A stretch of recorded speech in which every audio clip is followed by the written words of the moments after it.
I got good news. It's time for another episode of Big Trouble in Little Podcast. I'm Andy. Oh, I'm Chaz. I'm so amped.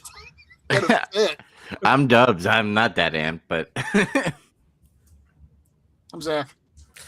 This is episode 3 of Post-Apocalyptic Movies Month. And I have to admit, this has become one of the episodes that I am most anxious to record.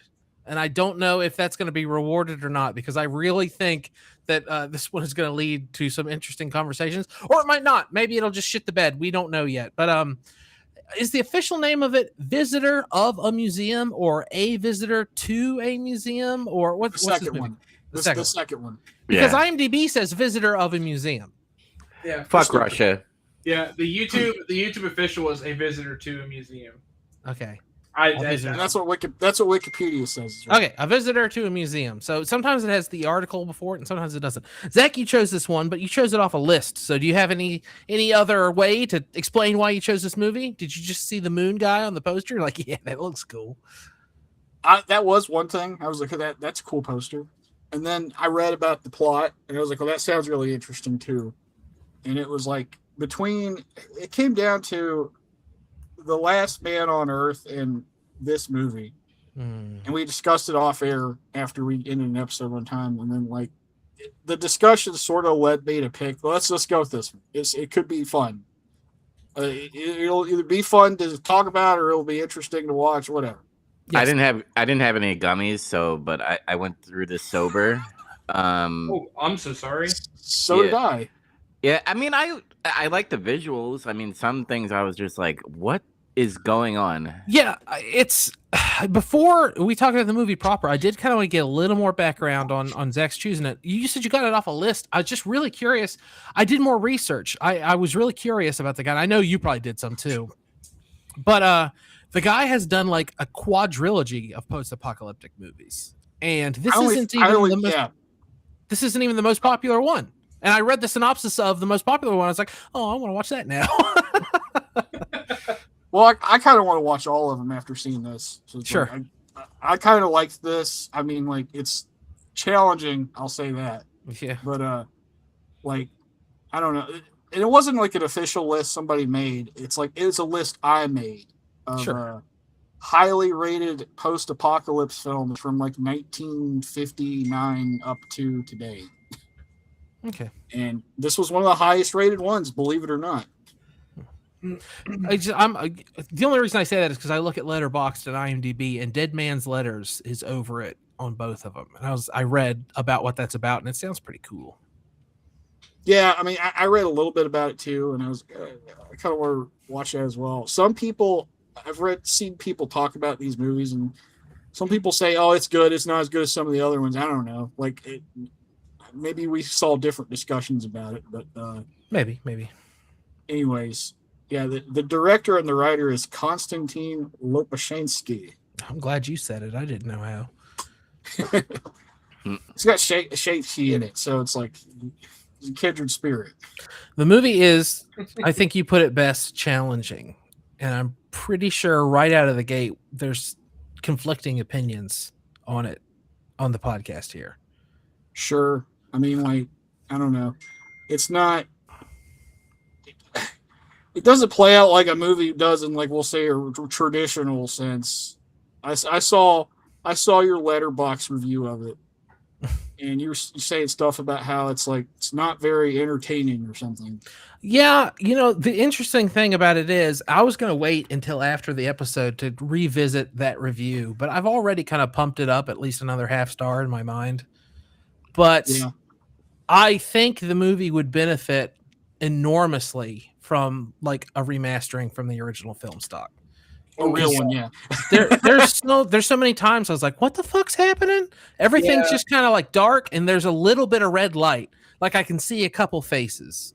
And all I'm doing is reading the subtitles at that point, but yeah. What's the thought of movies in darkness? This is the second movie you have where darkness is I can't fucking see anything. Yeah. Yeah, my biggest problem is I made a joke in our chat about unwatchable being a strong word, But like in a literal sense, there are parts of this movie where you just literally have like there's like these weird like ambiance tones in the background. There's no words being said, and you can't see shit. You just can kind of see shades of red, and it's like for like and I think in certain moments of the movie, the person's like their I guess direction for how they shoot scenes is like they like to linger a lot on scenes, and that works in some of the ones where you know what's going on, but they also linger on the scenes where it's really dark and it's like what the fuck's happening. Where'd he get that from, I wonder? I don't know. I know where he got it from. I think this Tarkovsky. Yeah. I think that oh, go ahead.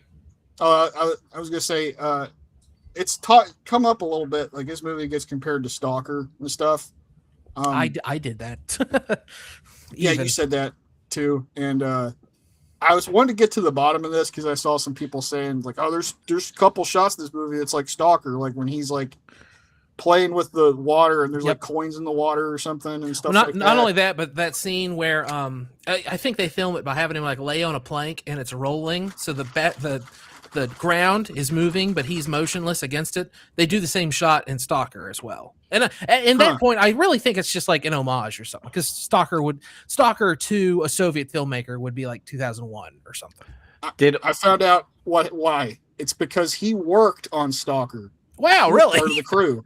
I did a Google search of visitor of a museum, Stalker, like I can't remember, like similarities or homage or something. Like I tried a couple different things and Google kept letting me down. I couldn't figure out what, like if they'd ever been discussed at the same time. You got to dig a little bit to find information about this movie, because I did the same thing you did, and I found a quote somebody had from Lopushansky at like a talk he did somewhere one time, and he was talking about how like Tarkovsky was like his mentor and everything. Very makes cool. sense. Okay, that makes more sense. So, yeah. I was gonna be like, I'm gonna be ignorant here, and I was like, what's that sound? What is that? Oh, I was shaking my water. I'm sorry. Okay. What do you call it? I was like, does all Russian directors have like this like long drawn out scenes? Like they always look like they're just like thinking, and we can't tell what they're thinking all the time, where they're just like staring into the void. Honestly, I think this is better about it than most of Tarkovsky's movies, but still, I see what you're saying. Yeah. Yeah, I kind of think that too, mostly because of the stuff that's going on usually in like the background or whatever. Even if it's stuff that like in those dark scenes where you can't really see, you just see like the weird red light casting. I was going to ask, how did everybody watch this movie? YouTube. Did you watch? Yeah, but like, how did you hear it? Oh, my headphones. AirPods. I was at work, so I watched AirPods. I think just speakers. Okay. I think I did I did headphones. Yeah. It sometimes sounds pretty good, honestly. I don't really know what the sound quality of AirPods is. So They're good. They're really good. Yeah. Yeah. Okay. For instance, remember whenever I gave you guys like the strong recommendation about The Lighthouse and how like the only way to watch that movie is with like a headset or headphones. I watched it with AirPods. Like okay. Yeah. AirPods are good quality for sure. I was gonna say sometimes like part of like a big part of the atmosphere in this movie is like the fucking soundscape in it. Mm-hmm. Like all these weird industrial sounds and shit and like just stuff, and then there's just like noises, and it's part of the hellscape that this guy builds. Parts of this movie reminded me, and I'm not going to say the whole movie, but parts of it, specifically the sound design, made me think about Tetsuo the Iron Man. Mm-hmm. Yeah, see that? Yeah, I can kind of see that. Yeah. Funny enough, I think the sound, like being able to hear some of that, really helped. And again, if we want to go like one side of positive versus negative, I'll be honest. By the end of the movie, me finishing it, I feel like a mostly negative thought about the movie, but I feel a little better about it sitting on it, and then also have read some synopsis on it. That's what's happened with me. Like the more I've sat with it, the more I've looked up. I've been like, actually, I kind of get it. Like there's things that I kind of understood, but I think it's because of the setting where I watched it. I watched it mostly uninterrupted at work, but I watched it at work, but I feel like if I were watching that and I didn't have something with like that surround sound type of feel, I actually probably would have lost attention on a lot of those scenes that were drawn out. And even then, I was already clinging on because visually there was nothing to see, right? So the only thing I was going on is, there's like all these unsettling sounds, and that kind of like drew me into like, okay, what's going to happen? But really, other than that, there wasn't much there. But yeah, it was. I do think that I guess I'm already there. Like I did feel better about the movie once, like I read more about the plot, and it was more just connecting dots because I think this is one of those movies you probably have to watch a few times too, without just cheating basically to read about it. But at the same time, like you said, visually, it's just it was a challenge. And that's really what hurt it. Well, the worst part is when you can see what's going on, it's fucking great. Like toward the end, some of the scenes, like where the tide's coming back in and he's like near the sunken city, it looks awesome.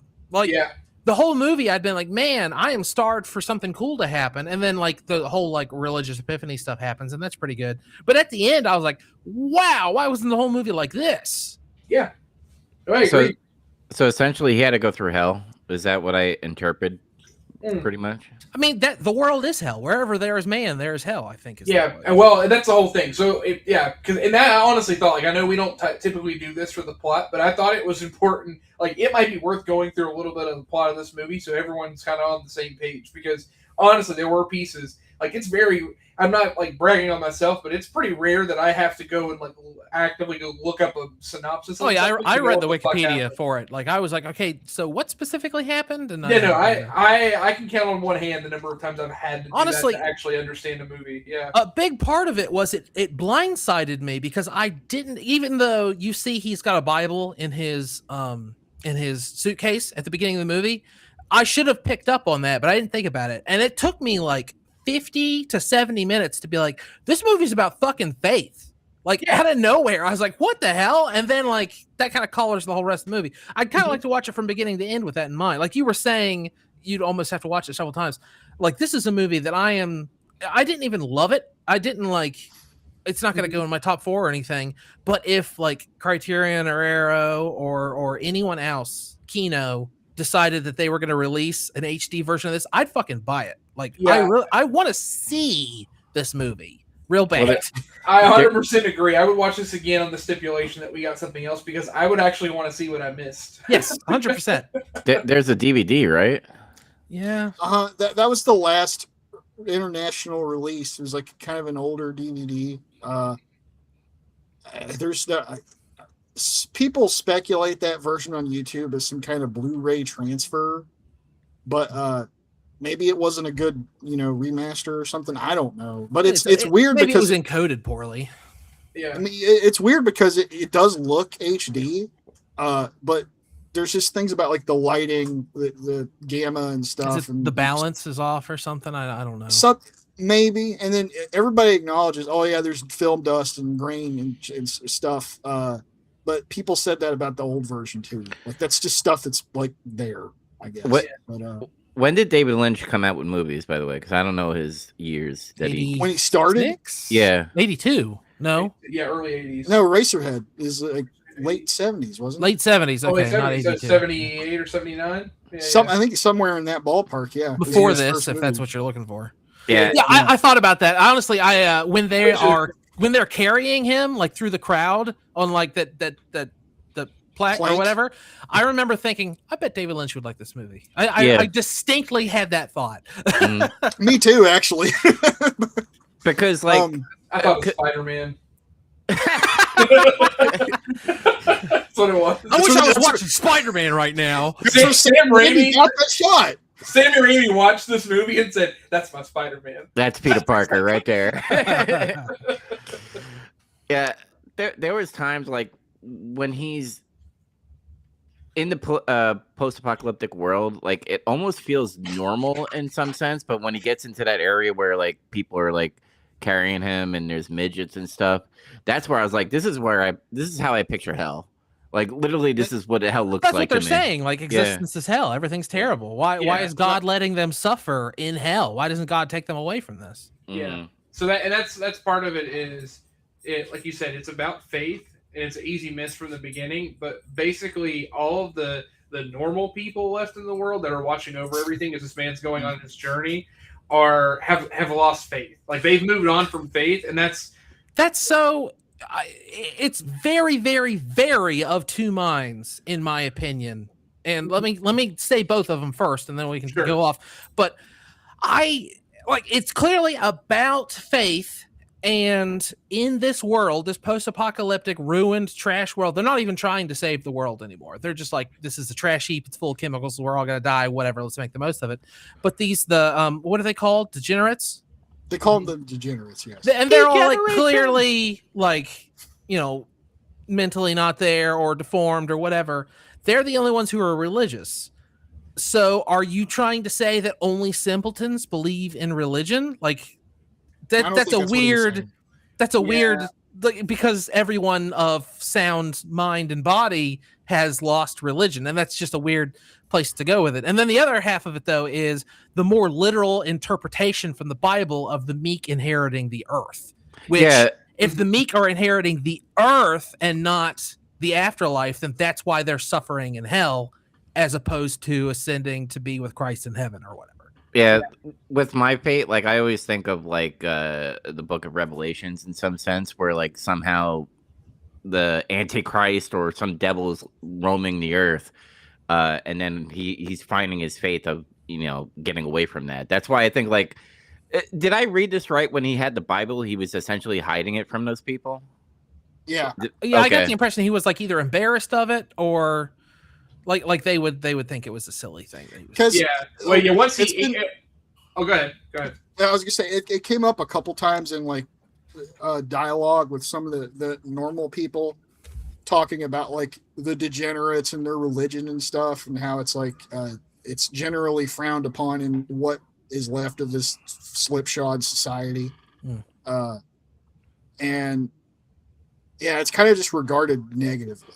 So I think there's that quick scene where he's like messing around in his suitcase, and then like one of the whoever owns that house or whatever comes in, and he like hides it underneath his stuff. Right? It almost reminds me of that Twilight Zone episode where the state guy comes in, and he talks about like the Bible is like illegal. Like that's what I was like. He's hiding it, or he's gonna be like lynched in some fashion. Well, that's another interesting, and I wish I knew more about it to speak about it more intelligently. But in the Soviet Union, they didn't like Christianity wasn't the state religion. They didn't really have a state religion. There were a lot of Christians and, for that matter, like Jews and Muslims in the Soviet Union, but the government did not care for religion. They didn't endorse it. They didn't like protect it or anything. But this movie, I'm sorry, I'm talking too much, but this movie came out after Glasnost, after this period of like artistic openness. So I wonder if it isn't also a byproduct of that. Yeah. Yeah, I think you took the words out of my mouth. Yeah, I was going to bring that up about how the Soviet government really was like kind of against religion, really in a lot of ways, and I think that's what this was. It was like kind of looking at that because you're not supposed to have an allegiance to God. You're supposed to only have an allegiance to the party. Yeah, the state. Yeah.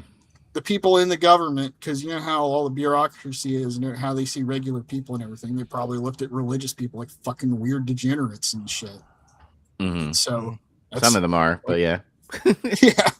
But I think just real quick, I guess. Oh, before you move on, when I was making my stupid point about only the simpletons believe in religion, you did a point thing. Did you have something else to say, or did you get there? That's what it was. Okay. I was going to bring up the Soviet Union shit. Okay. I was getting there. The basic plot of this movie is this guy whose name is the Visitor. You don't really get anybody's real name in this movie. There's no names. He's wanting to travel to this museum you can only visit during low tide, which is a week long. Yeah, because the water's they say the ice caps have melted. Global warming. The sea level has risen greatly. Mm-hmm. And they do briefly also explain like what happened. I guess there was nuclear war. I guess it did happen. It's the 80s. Yeah. But essentially it's just him like navigating this hellscape, what remains of the world, and like he's waiting on low tide to come in these weird places with these weird people. It's like they're supposed to be the normal people, but honestly, this whole world's just unsettling. The normal people are fucking unsettling too, in my 1,000%. Yeah, no, they all suck. like the two people who own the inn or whatever, they have like two degenerates that they housed.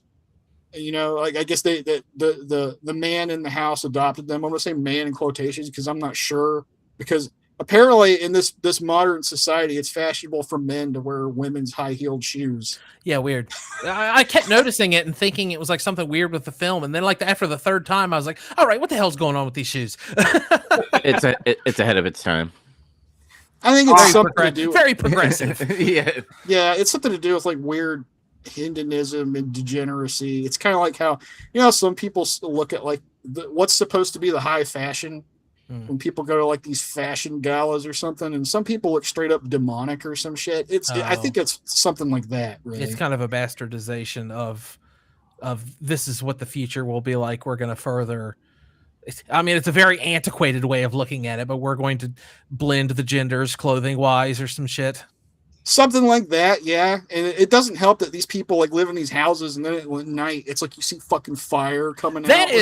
That's one of the coolest things about this movie. They're like, oh, we have to literally light fires in the windows, or else these people will try to break into our houses at night. That's fucking metal. I was like, holy shit, that's some world building right there. Yeah. It's I love also really cool. cool. Yeah. It's really cool that the fact too that they build on, oh yeah, these people are nuts, and they can't really explain why they are the way they are. Because like they kind of just lead you to think everyone is degenerate. It's just always been that way. But then at the very end of the movie, the visitor is that way, right? Because he does the whole thing at the end where he revisits the woman that lives there at the house and scares the bejesus out of her by beating on the window the same way that one of the earlier shots was portrayed. So it makes you think like, okay, is this actually what happens when someone finally has that religious epiphany, reaches the sunken city, and goes mad because they realize God's abandoned them? Like that's what I took from it. But I don't know what you guys think. Well, when the tide happens, like he like goes up that hill and sees the cross, right? Like, is that hidden under the water essentially? Yeah. Well, I guess it is when tide's in. I mean, all of the great coastal cities will be underwater at this point, so like it could be anywhere. They could be doing symbolizing like the water being the Soviet Union and like the cross being under that water, and then the tide happening, and you know, I don't know. I'm looking into it too much. For some reason, I kept like mentally picturing it as Vladivostok. No idea why.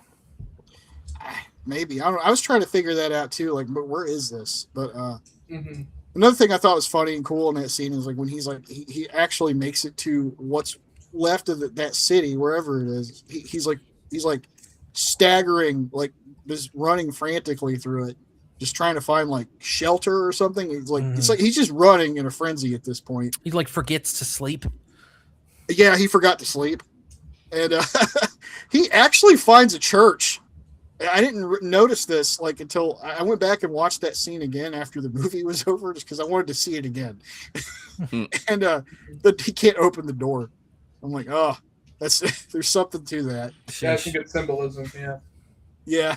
God has locked you out. Yeah. I really want an HD version of this so that I could see the fucking shot, because like when he's climbing the hill and everything, and then that wide shot of like the redness and of the sky and him in like the on the horizon, I was like, this is cool, but I could barely see it, but I like it. Yeah, the scenes when he's out there in the wastes or whatever, I did notice the video quality did get kind of choppy there. I'm not sure why, because in like earlier parts of the movie it was better. Could have been part of the transfer or something.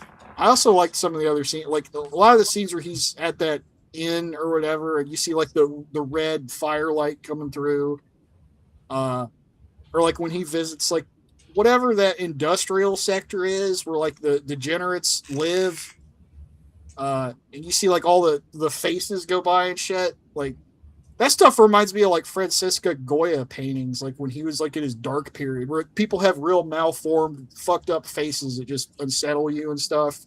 And it's just like a long scene of seeing that go by. I kind of wonder if they like got like Holocaust like images when he's on the train and shit, and he's going past the people behind the cages and stuff. It almost feels like, you know, like when the Nazis are going on with the train and stuff, and you see the concentration camps. I wonder if that. Maybe, but you know, remember Soviet Russia also had the gulags and shit. They had their that's own true. version of that. That's true. Yeah, that's true. But like one of the shots I really like in this movie is like when he goes to the seaside inn and he's got that room. He's like, "No, you want this room? It gets cold at night." He's like, "No, this room's fine because he can see right outside the door." Ocean. Yeah, and it does that thing where it's like it's all black and you just see that doorway and the waves are like lapping. He like kind of settles on them. Oh, it's cool. Yeah, it's a cool shot. Yeah. And then at night, you see the same thing at night too, and it's weird because it's all red. Mm-hmm. I don't know. I liked a lot of the cinematography in this movie. What do you think of the 3 minute dry humping scene? I was like, are they fucking or are they dry humping? Like, what's going on? They're fucking. Yeah, they're having sex. Yeah. Okay.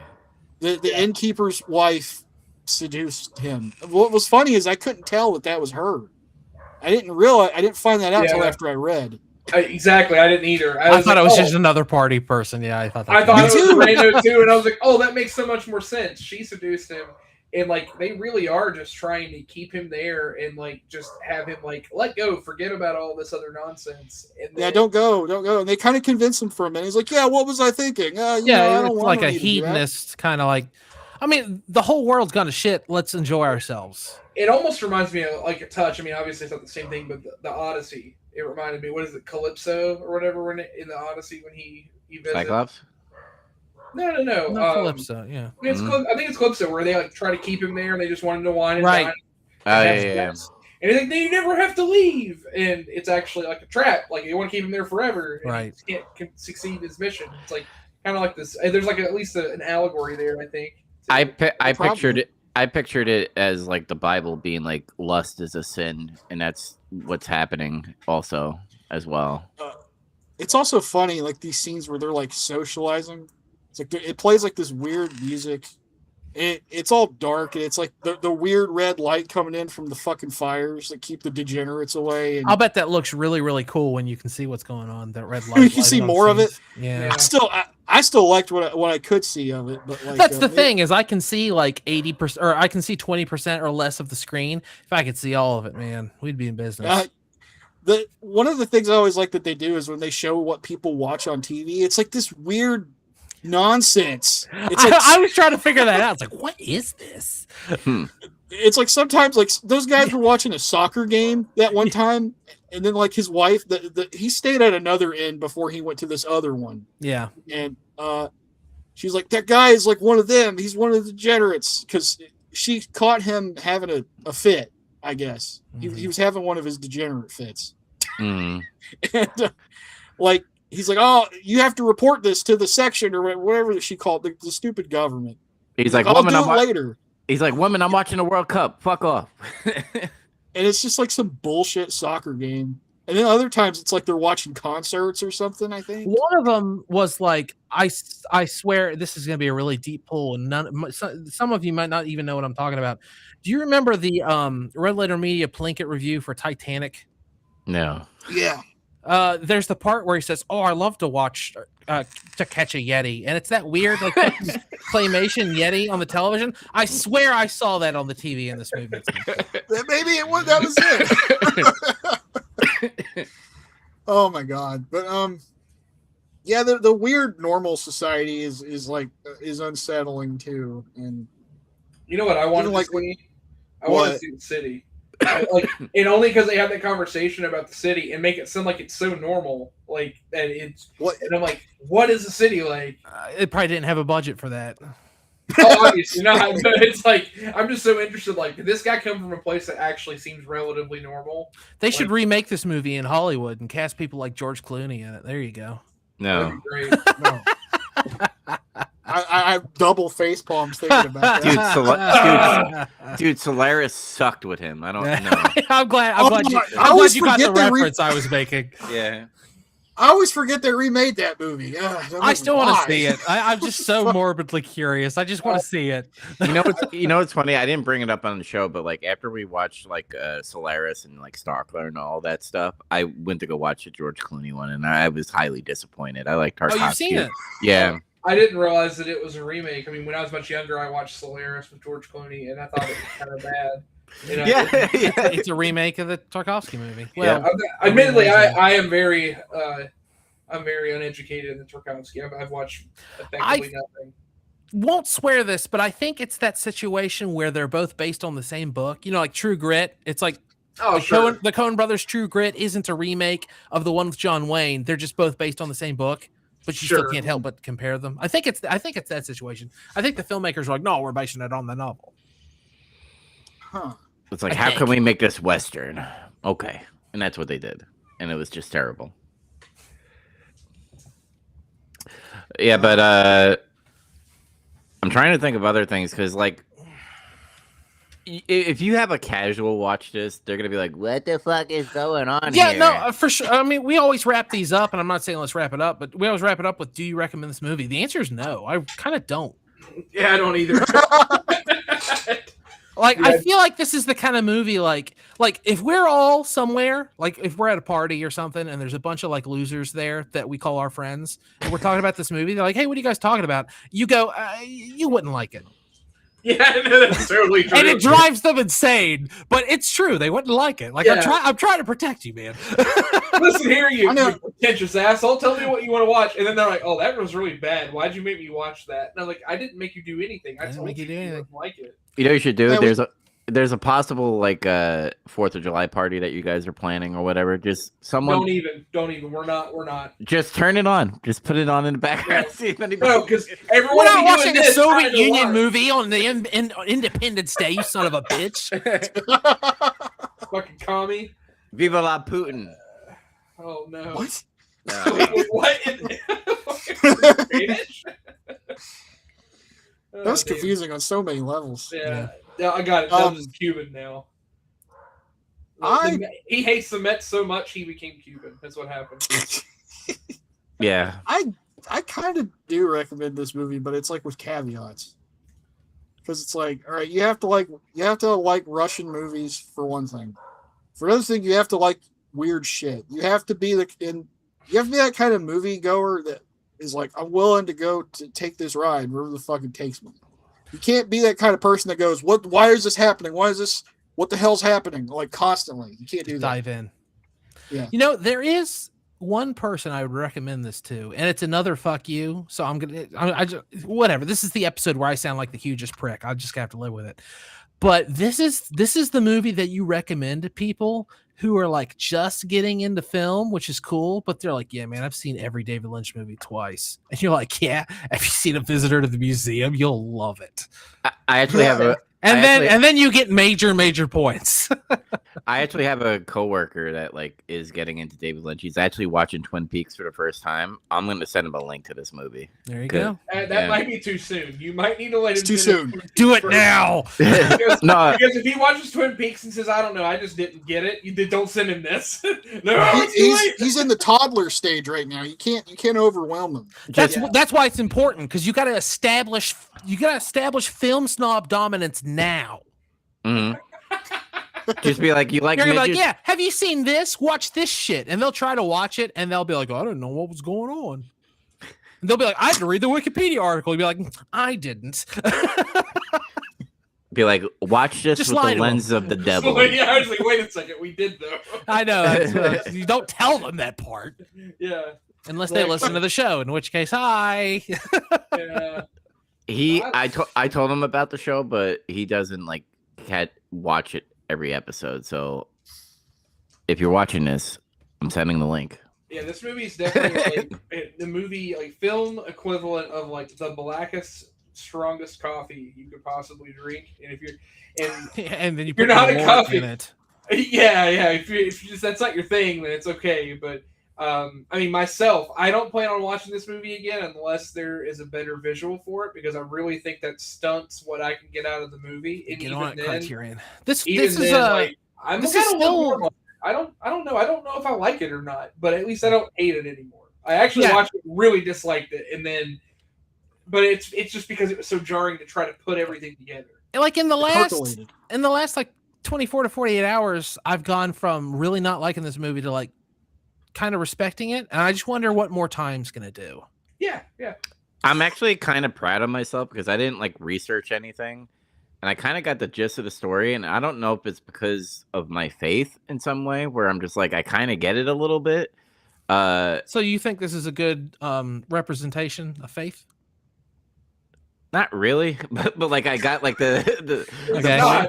yeah. I would say this movie, if anything, is a very good representation of why you shouldn't have it, because you're fucked anyway. Because Yeah. to me, it basically said that Yeah, the that's one what I people that still. we didn't stay on religion long enough. I just no, we can go back to it. Just let me finish, dog. So this movie really says the only people that could hold on to religion or faith were those who were either driven mad by it or already were too simple to have the effect of losing it. Like, they were immune to psychic Right, damage. that's what I was saying. Like the only people who are religious are simpletons. Like, what kind of message is that supposed to convey? But well, not necessarily. See, that's the thing, is they tell us that because we're getting it from the other people. But what we don't know is how many of those people went through the same thing the visitor did, and then over time just became degenerates because Well, they that's the thing. As soon as he finds religion, he descends into degeneracy. Yeah, and the message they're sending there is either you abandon God yourself and move on because you feel like you can't be real in the hell you're in, or if he is real, he has decisively abandoned you, in which case your God's an asshole. Like, Is this one of those, hey, sacrifice your son to me to prove that you love me? Oh, lol, just kidding. Or is it or is it God exists, God is in heaven, but he's not listening to you. Now. I mean, my personal favorite's the time that he makes a bet and says, "Watch how much they love me," and gives the guy boils and kills his family and does all that stuff. Yeah. Or is this like the Book of Job, where like God like literally lets talking about? That's exactly what he just described. Sorry. I was doing that thing where if someone actually is a knower, they would know what I was just like, about. I might have interpreted this movie more directly because of my faith, unlike you fucking heathens. Listen, I don't read. Okay, The Bible, I know. I'm just you gonna fucking casual Christian. Yeah, I'm casual. Don't worry, you and millions. I'll see you at church on It's Easter fine. and Christmas, and that's it. I don't go to church, and that's the thing too. Like that. Digging this hole. Look! It's not that I believe in God. I believe in him, but here's the thing: like people that go to church, by the way, don't even have faith sometimes. Like they just go there because they think if I go to church, God is gonna save me. And yeah, like this movie's like kind of mixed signals in some way, where it's just like God is abandoning us, and then like as Chaz pointed out, that I am so like intoxicated right now with whiskey. Like I didn't hear him about the Job stuff, so I do apologize. It was funny. It's perfect, like dub setup. Hopefully that'll be a really good clip. It makes a me good think short. of, you guys ever Chat, clip this. Yeah. You ever watch the movie Pootie Tang? I love that I'm referencing this in this movie of all things. You guys ever watch that movie? No. There's a constant movie. First off, we're gonna watch that one day. Go ahead and mark it. That'll be a pick of mine. But in that movie, there's always this group of people talking, and it's a running bit where someone says something, like they're all like talking and they're like exaggerating, like, oh, it's hot outside, and the one, oh yeah, it's so hot out here, and they like tell all these jokes about it, and then one guy goes, yeah, it's hot out too. That's exactly what just happened. Like, that's true. I'm that guy.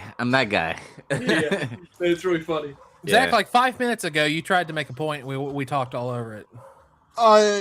He was talking about. I was like, "Oh God, abandoned you guys are all retards now." It's like, well, look what they did to his thing. Look what they did to him. Yeah. Mm-hmm. Like one could argue, because they were talking about did the catastrophe already happen? You burned us with fire. They said there was a nuclear war. Yeah, it's already happened. We're past that point now. It's over. What if we live in a simulation? That's it. I mean, what if it just is hell? What if that's another thing? It might be hell. Museum actually does maybe it's contemporary, maybe it does exist in 1989 and it's meant to portray hell. There's an awful lot of scenes of people sitting there looking at fucking fire out in the window. I mean, like, yeah, they're surrounded by fire. Yeah, I mean, this is a pretty good argument for this movie. Just, I mean, that's kind of the point. That is the quote, right? Wherever there's man, there's hell, or what is it? It's something like that.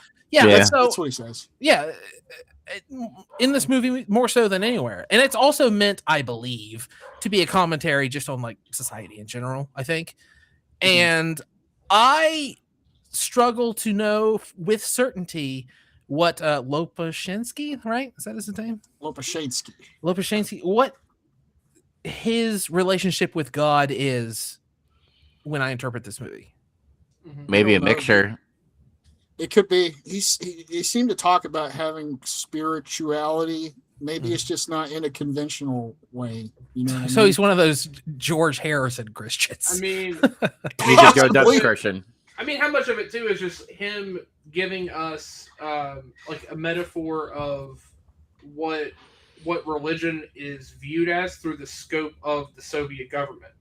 Like you have the innkeepers or the caretakers, as opposed to, oh yeah, well, look at them. They have to cling on to this thing about a God that abandoned them, and look what it's done to them. You know, like I mean, that's like we're smart enough that and actually.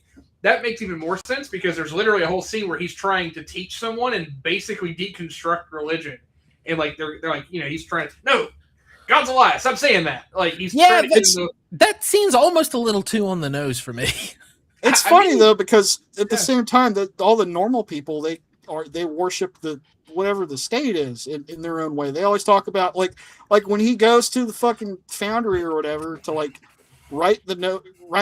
sign the documents to tell the government I'm going to the museum because that's a thing you have to do. Yeah, I've been warned. And he even questions the guy doing it. He's like, "Why do I have to do this?" He's like, "You're just supposed to." And he's like, "Yeah, but why?" He's like, "I don't know. We have to." Listen. We're gonna get into something post credit scene. I hate that response.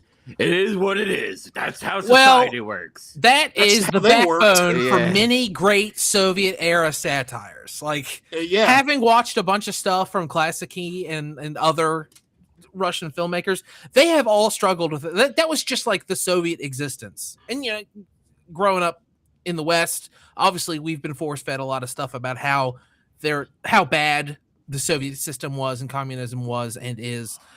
But even beyond that, like to see the actual people who lived under it criticize it satirically has always been like one of the most eye-opening things about the Soviet system to me. Because you can sit in like 5th grade social studies and be told that the Soviet Union is bad, and that's one thing. But to like see it, live in it.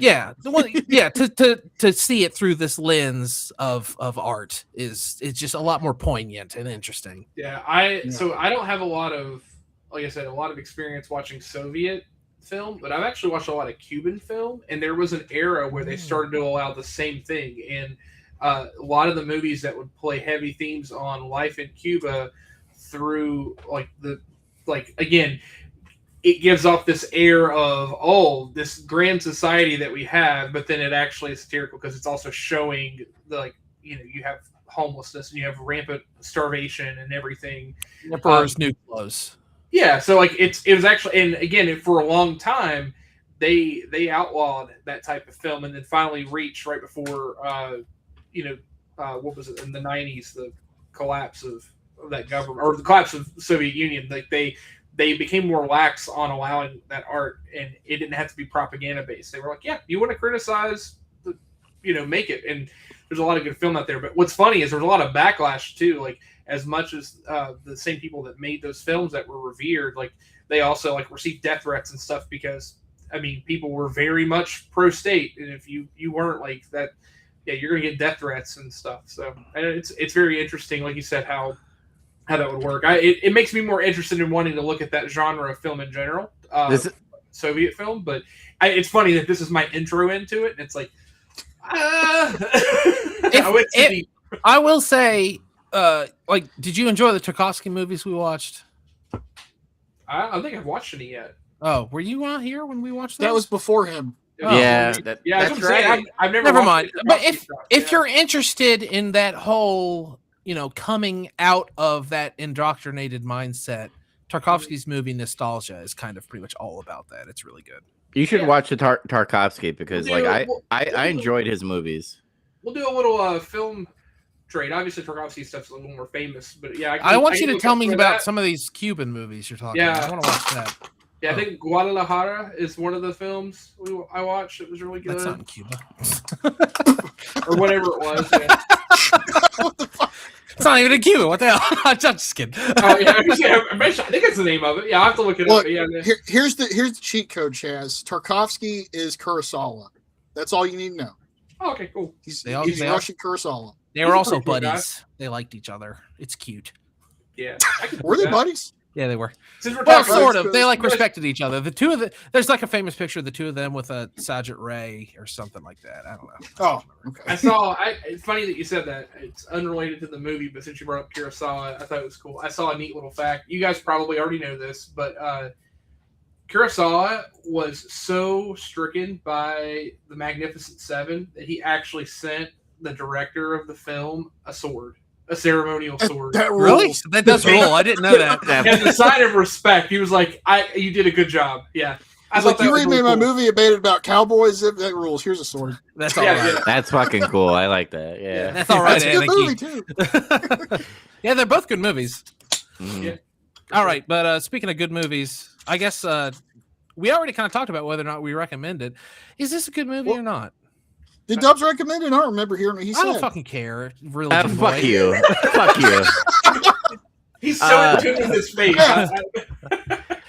I'm really sorry. I zoned out because I had this thought the whole time you guys were fucking talking, and just stop. You're gonna dig It's yourself fine. further. Don't It's don't, okay. don't Yeah. apologize about it. Everybody gets put in these moments. It's all good. Yeah. But I actually am with Zach. I do recommend this film Huh. Okay. because I enjoyed the scenery when I was able to see it, and it makes me want to get a Blu-ray copy. By the way, my question to you guys, since you guys are big Criterion and all the other publishers, do they ask for suggestions for what to?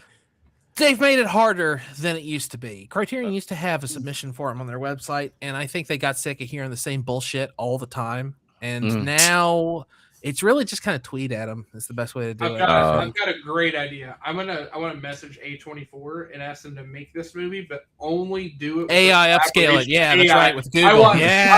I want knew this that movie was in coming. Look at Man, Jared. film lovers will love that. Let's Yeah. do that. I think they're- No, they're here's gonna what needs to be- happen. Criterion needs to generous. do a box set of Lopushansky's Apocalypse quadrilogy. That's it's right there. Just release all four of them in one box, or an Eclipse box set for that matter. But I'd prefer a full blown Criterion. That'd be pretty cool. Good job for that. Yeah. I forgot to fucking put the caption shit for what we're watching next, so I do apologize. Oh, that's okay because Yeah. No. well, I mean, you can just tell us it's your pick. Yeah, it's not really important or anything. Yeah, fuck me. The Omega Man is my next pick. How Yeah. perfect that the last one is the Omega Man. And it's Well- also our season finale, right? Yeah, it's a season finale for season 4, by the way. It's good. I seen the movie before, and I know Andy has seen it. Zach and Chaz, have you seen it? No. Okay. Well, there was a remake with Will Smith, so that's. Oh yeah. Yeah. I'm Legend. And you bought me the book for Christmas, Yeah. by the way, which is based on. Yeah, I'm curious. So I've read the book and I've watched I Am Legend. So I'm very curious how Mega Man fits compared. Okay. I saw that remake, I Am Legend, so I sort of saw this. It's different. You guys are still going to be entertained. They are Yes. not as similar as you would think. Mhm. All right. I'm more curious how true to the book Omega Man is. That's what I'm curious about, because the book and I Am Legend are very different than one another. There are substantial differences, especially the last third of the film, or I guess the last third of the book, effectively. They just go, and even the alternate endings they created for the film, totally different. I don't know. That movie's okay. So I'm very interested though in watching a Mega Man. It's a movie I've wanted to watch, but I've just never watched it. Yeah, what was my other choices? But I remember I said 12 Monkeys, right? And then the Omega Man, and I had a third option. Do you remember the third option? Passion of the Christ. Yeah, that's exactly post-apocalyptic right there. Technically, you can argue. Wasn't it Soylent Green? What weren't you also potentially? Yeah, you're right. Yeah, it was Soylent Green. And then when I stole it, you said, "Okay, well, I'll just." We all wanted to choose Soylent Green. Yeah. Eventually, I do want to pick 12 Monkeys because I do love that film and I do love the TV series. A lot of monkeys. Yes. Is it the 12th Planet of the Apes movie? Yes. Yes. Okay. No. Do you know who directed 12 Monkeys? Not an ape. It's on the top of my. I know who it is, but I don't have the name in my head right now. I just remember when I learned who it was. I was like, really? And then I thought about it. I was like, oh, I guess that makes sense. It's Terry Gilliam. Yes, there you go. That's it.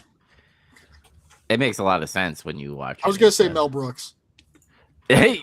What? You've seen every movie Mel Brooks directed, haven't you? This is a secret Mel Brooks movie. No, Secret Mel Brooks. I didn't watch Silent Movie. That's The 'cause I Alan couldn't find Smithy it. one. You haven't seen Silent Movie? Yeah, it wasn't available on streaming anywhere. Are you? I already know you're not coming this weekend. Damn it! I was gonna just bring you my copy of it. Yeah, you gotta watch Silent Movie. It's a goodie. I really wanted to watch it after he told me about it. Are we ready to get in the host credit scene? Now we might as well. Yeah. Okay. Well, here we go. Oh my God, what's happening? Who's that? Who is it? Who is it? It was Sting. It was Oh Sting. man, it was Sting. I fucking hate wrestling shit. This is the host credit scene where we talk about what we've been watching, playing, and doing. I'm gonna go first because I want to direct this a little bit. Speaking of wrestling shit, still reading the curate rules. I have on my list Forza Horizon 6, and I just realized I haven't played it, and I'm worried I just missed a whole week of rewards. But who cares? I watched the Austrian Grand Prix, and it was really good. Actually, it's one of the best races of the year for my money. It was okay. It's just okay. You didn't like Max and Lewis fighting? It was cool when they were able to fight, and then they kind of separated, and it didn't happen anymore. And everything. It was one of those races where it was cool, and then it settles into a zone for a long time, and it kind of goes. Sure. That's how I felt about it.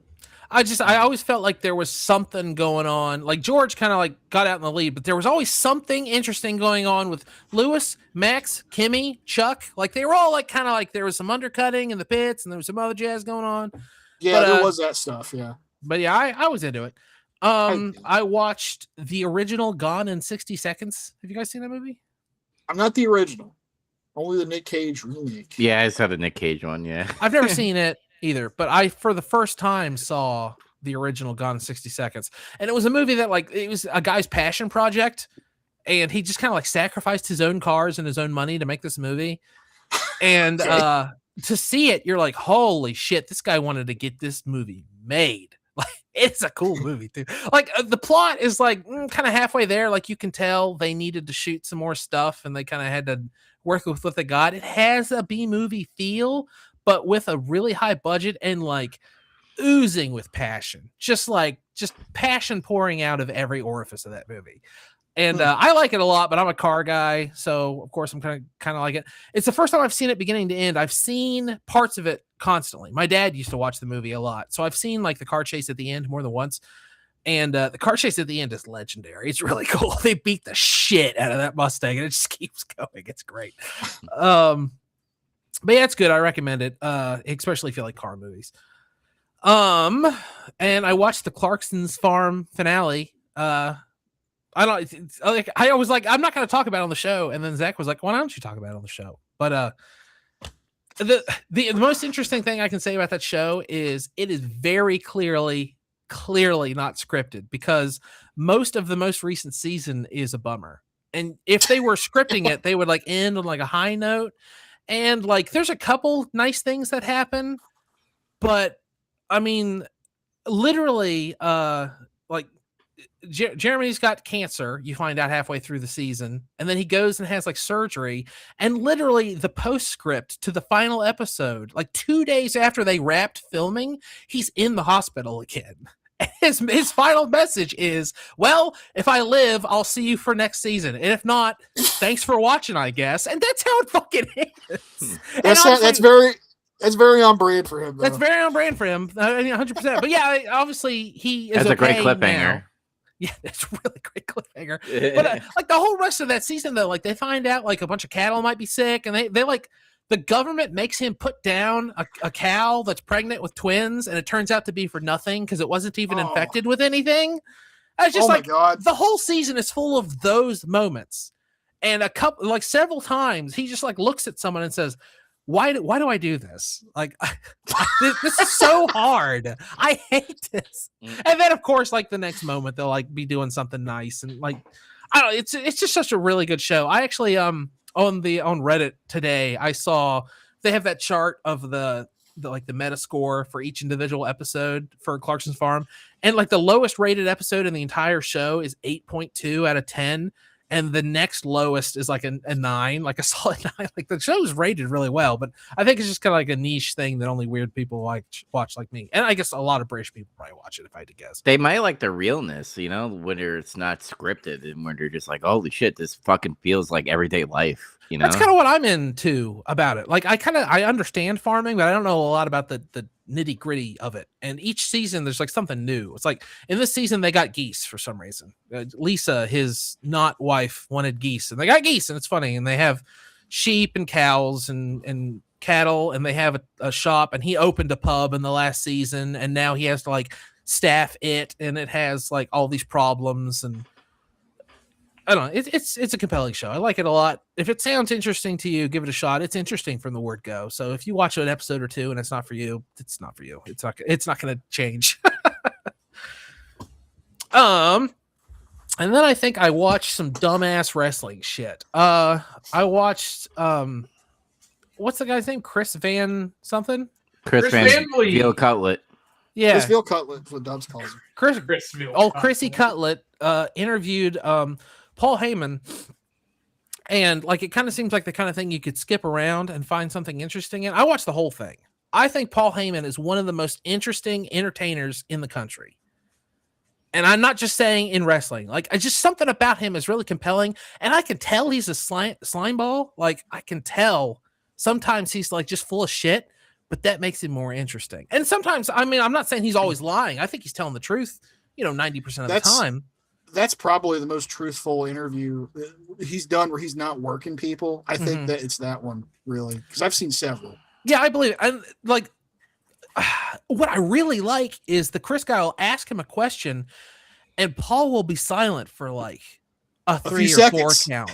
Like he'll really, really act like he's thinking. And I don't know if he's like putting on an act. Like he strikes me as the kind of guy who like reads books about how to present yourself and stuff like that. Like I think that he thinks about things like that minutia all the time, but it's working. It makes him interesting, and his answers are all interesting. And honestly, like at the beginning, they're talking about contemporary wrestling stuff. What's going on with the product now? And he's part of the Bloodline. Is that it? Bloodline. The tribal chief is what's his name? He was in that story. Yeah, Roman Reigns. He managed. He was his advisor. Wise man. The wise man. Yeah, they were talking about that, and the only thing I know about that whole thing is what I've gleaned from you guys having conversations about it. Like, I don't watch wrestling, but I love to watch stuff about wrestling. But then later, when he gets to like the business and what makes Triple H a good boss or not a good boss, and they talked about ECW and about how McMahon gave them money because it was in his best interest to keep ECW going at certain times. That's incredibly interesting. Like, that was really cool. I liked that a lot. So Zack sent it to me. I was like, oh, you should watch this. You might like it. I loved it. It was really good. It's one of the best interviews I've seen connected to wrestling. Probably the best, honestly. Chris does a great job. I call him the Joe Rogan of like wrestling podcasting. I get that a little bit. He's very like high energy. He has like good posture and stuff. It's he's very like locked in and talking to the guy. He's very personable, and he asks good questions, and he doesn't step over. There's no stepping. It gives him lots of time. Yeah. So he does. He's popping off a lot this year. He's done several big interviews. That was a big one. He did one with Steve Austin like in the beginning of the year. That's like his biggest one in terms of viewers. You can imagine why. Yeah, it surprised me because a lot of like things that you see on social media is like Stone Cold Steve Austin's done a long form interview for the first time in something and like whatever. He never does that. Yeah. So like it's so interesting to see that, and you need to watch.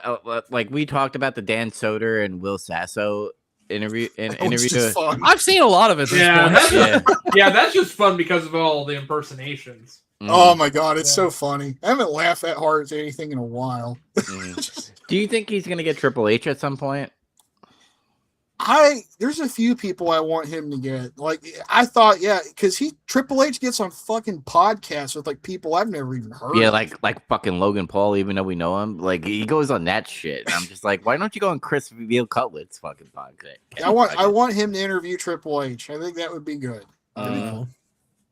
I'm trying to think of some other people. He got with Shawn Michaels. He got to pick his band. That'd be cool. What about Jim Cornette? Do you think Corny will go in there? I don't think he would because it's hard to get him to leave home now. He seems more combative about like playing ball with other people. I don't even think it's that. Cornette's got a mission. He wants to outlive Vince Russo, and I think he's genuinely afraid of doing anything that will risk his life. He's got to outlive him so he can piss on his grave. I legitimately think that's why. He's like, I'm just going to stay here forever. A man on a mission. And then they'll take me and I'll piss on that man's grave. In his words, hate is a hell of a motivator. It's motivating him to stay home. Fair enough. Yeah. Yeah, you didn't read our text on our Getting Some Color, but he's in a drama right now with some guy that was in Fantastic Four and did like a wrestling stint and stuff. Okay. It wasn't really a drama. It was just he made a comment on something he said because it was so fucking stupid. It's like what it was. Yeah. It's he doesn't do that often. If somebody just drops a turd online, like it's got to be really offensive. He'll come out and attack them. Yeah, but he doesn't come out with a jab. He just says, "I'm gonna fucking nuke you," and he does it. Sean Waltman said it best. You don't want to get in a verbal argument with Jim Cornette. He'll fuck you up. Jim Cornette's still one of my go-tos when I like hit the bottom of the well on all my normal podcasts. I say, hey, let's go see what Jim Cornette's talking about. But all of his podcasts are like fucking 5 hours long. I'll never finish one. Oh my god, they get on some tangents too, like just nonsense. Sometimes they do. Sometimes it's entertaining though. It's good podcast fodder though for if you drive a lot. Yeah, great. Yeah. I watched the St. Paul game. I got almost done with it. I didn't finish it because I had to watch it in sections. Oh, okay. But it was cool that he kind of came clean about what was the deal with the Vince McMahon giving Paul Heyman money for ECW. Yeah. That's always been like a big mystery. Parts. I thought it was really cool. He finally revealed, talked about how'd you guys come up with the bloodline thing? Because people kind of wondered where that came from.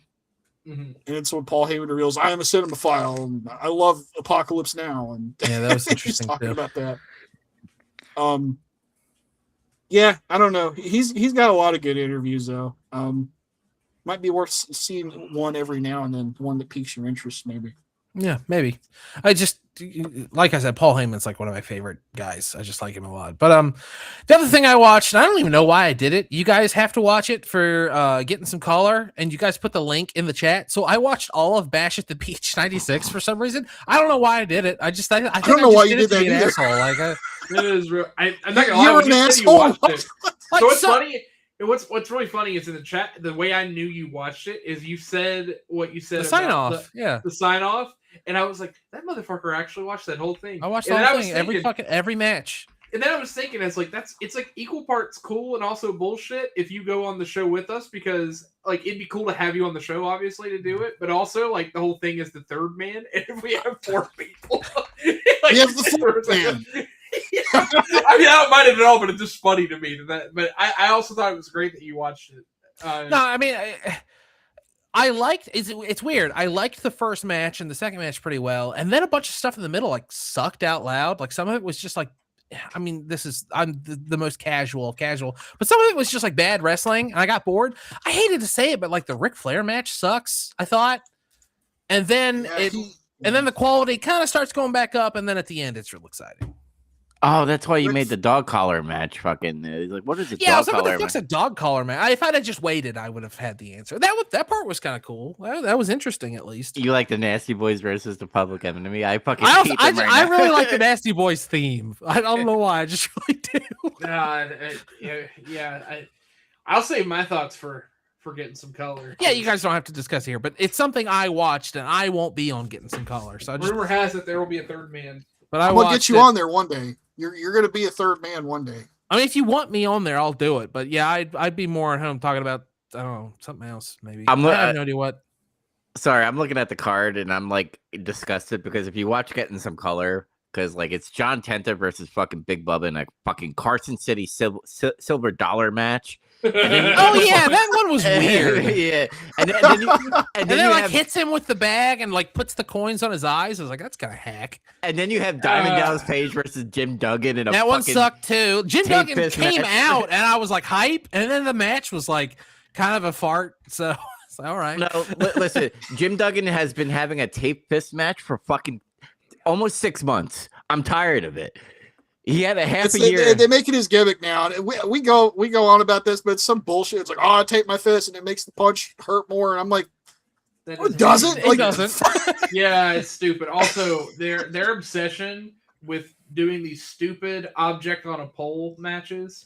Yeah, what's with that? Fucking. You got to reach it and you win. Why? That's WCW.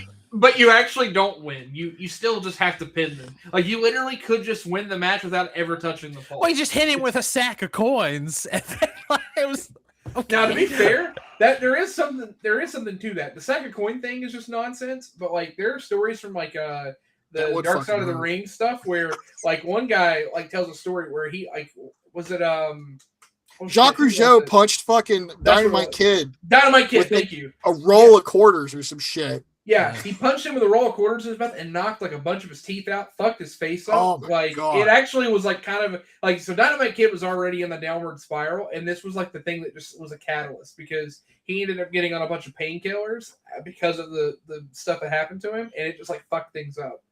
So it's a very interesting story. But yeah, you guys can talk that on Getting Some Color. Look, I don't. You brought up the wrestling. Yeah, it's fine. I just wanted to say I watched it and it sucked in the middle and the beginning and the ends were fine and interesting. Honestly, I've seen enough. I've seen like the documentary, The Monday Night War and stuff. So I can brother. I know what's going to happen and stuff like that. But yeah, that's sign off. Hulk Hogan, you can go to hell. We're out of here. Straight to hell. It's the best sign off in history. Watching it, like if I had a soundboard, that shit would be on there and we would play it at the end of every show. Hey, you got control, buddy. You can put it in there. I'll figure it out. Listen, I'll figure it out. If we need an ending or we need something, that's it right there. I did like it too. It's just so candid and like straight to hell. And yeah, the manner in which he says it is part of what's so very, very funny. Tony Schiavone, it's just fantastic. Oh, it's Tony Schiavone said it. Okay. Yeah, Tony Schiavone said it. That's what makes it even better.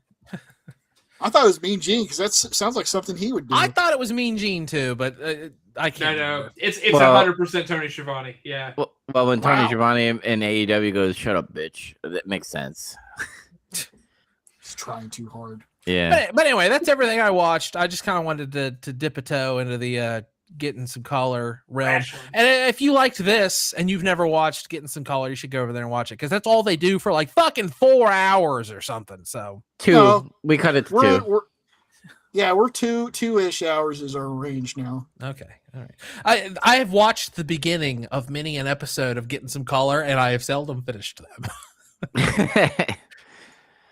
That's to say nothing of the quality and everything to do with your recording time. Just always come back to it later. I guess speaking of Getting Some Color and talking about wrestling and how disgusting it is, Zach, why don't you go next? Okay, I watched a wrestling bios video called Triple H versus Everyone. Because he finally unlocked one of his other videos because he does that members only shit and it kind of stays in like stasis for a while. Why don't you just become a member? I might one day. I mean, if you like his stuff, I might. All right. It's basically premise of the video is a bunch of people have talked shit about Triple H like over the course of however long he's gained notoriety in wrestling, basically. So 1997 on, more or less. Yeah, Bret Hart's wife. Yep. Oh yeah, but like a lot of people said things about him, so it's just like I gathered up some quotes from people who just had things to say. Here they are, and it was like Bret Hart never liked him. Bret Hart doesn't like anybody. That's the gimmick. But Bob Holly, even which now Andy knows about Bob Holly and his bullshit. So how do you like why him don't you now? give me the belt and I'll beat up everybody. what's funny is Bob Holly was like, I like Triple H. I want to like him. That makes so much sense. It so hard. That makes so much sense. It exactly makes sense. But the thing is the interesting thing about what he says about him is he acknowledges that he buries people, though, because he talked about how he tried to get Chris Jericho fired. And is that part of the business? Like, moving talent up and down, or is it just like he hated Chris Jericho and wanted him out of there? It's constant politicking. Anyone's moving and they're not part of your circle, you're just doing what you can. Like, that's an outsider's view, no pun intended, has always been that, like, in the 90s, they had all the main guys, and WCW signed all those contracts with, Ric Flair, Hulk Hogan, Macho Man, and they all had big like boys play. Creative control over their own storylines. It like fucked everything up. Like, you need to be able to have big guys lose and move new talent in, right? Yeah, and I think some of that animosity, like, because Chris Jericho wasn't the only one that even experienced this. When guys would come over from WCW to WWF around that time, everybody that made that jump experienced a little bit of like a cold period from people, because from their perspective, it's like, you guys are trying to fucking run us out of business, and now you're going to come over here and work with us, like that kind of thing. Yeah, what comes to mind is Booker T versus Triple H. That's one of the buries that happened, right? Booker went through that period too for a while. See, that's another example of somebody that experiences that. But Dime Dallas Page did too. But trying to think of some other notable ones. There were some guys that were like there up and coming when Triple H was already established, like Ken Kennedy or whatever. You talked about, it's like, I worked with all these other guys like Kane and Undertaker and Booker T and Batista, and everything was great. And then I go over to Raw and I work a house show loop with Triple H one weekend. And now all of a sudden everybody says I can't wrestle and I don't know what I'm doing. And I start getting buried and I start losing a lot. So I don't know. There's just something there.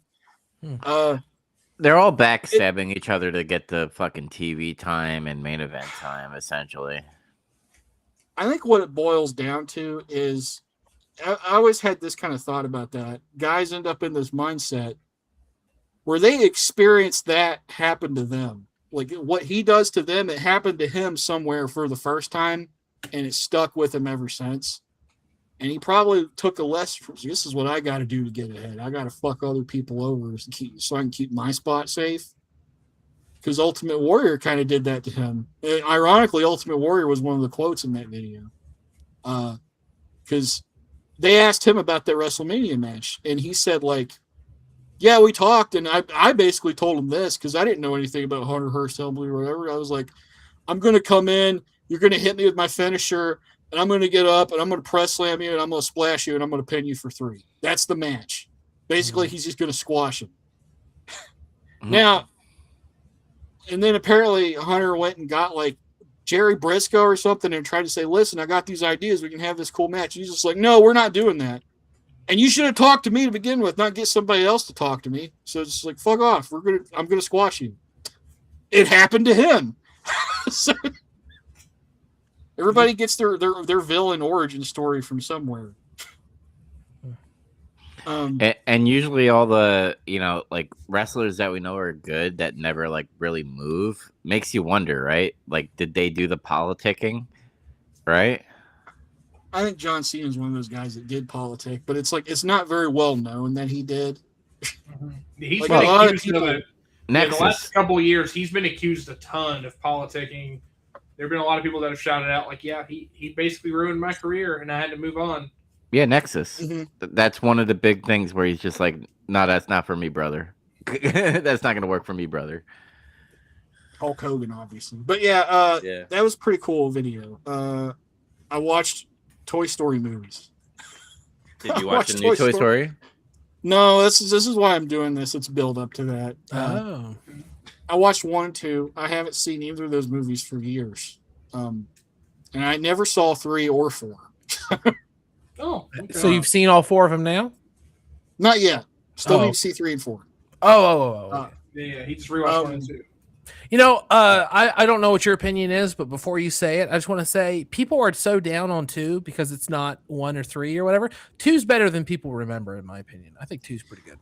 I thought it was weird that I've heard people like kind of poo-poo on it. Mm-hmm. I couldn't remember it. Well, I remember liking it before. Mhm. And I watched it again. I'm like, it's still really good. I don't know. Is it like one of those things where it's like, this is the least good thing, but that doesn't mean it's bad? I think so. Yeah. I mean, it's still not like Cars 2 bad or anything. It's good. It's a good movie. I mean, honestly, to me, the first movie just only slightly edges it out. I think that the thing is, between 1 and 2, they're pretty similar movies. It's just like, in terms of like what the plot beats are and what's happening, it's just like the toys get separated. They got to go back. It's kind of a similar plot. There's just other things in it that are different. With the Woody's Roundup gang and the reveal that he was like a big deal at one point. I totally forgot that I can't remember the dude's name, but the guy that plays like Newman and Dennis Nedry at Jurassic Park, he was like the Al's Toy Barn guy who was like collecting the toys and trying to flip them and shit. That's part of why I like that one so much, is all the like weird collector culture, like classic toy hoarding, like that thing, that commentary, because it affects so much of like hobbies that we're into. It's funny because very like poignant now, right? Mm-hmm. Yeah, because like that was a thing back then. There were people that did that before. It's just it wasn't that well known of a thing. Now, with the internet, everybody knows that's a thing, and it's very profitable and shit. So it's just kind of funny to see that again. I like the scene where they showed it. He shot another commercial, and he was like fucking depressed because he lost all of his toys he couldn't ship to Japan. I like them both. They're both still good. I watched some Batman animated series again because I'm trying to watch a podcast called the Batman Animated Series Podcast. It's very original. Is it like a watch along thing? Yeah, because it's these two British guys. Like basically they grew up together, watching Batman like a lot of us did. They loved the show so much though. And one of them ended up becoming like a professional comic book artist and writer, though. Nice. And he actually got to do some work for DC, like more recently, Oh, that's pretty cool. But I saw clips from their like podcast, like reels, where they did it, I assume, but they kind of sync up some of their audio with like stuff that's happening in the show, and it's really funny because they just get into like these little bits where,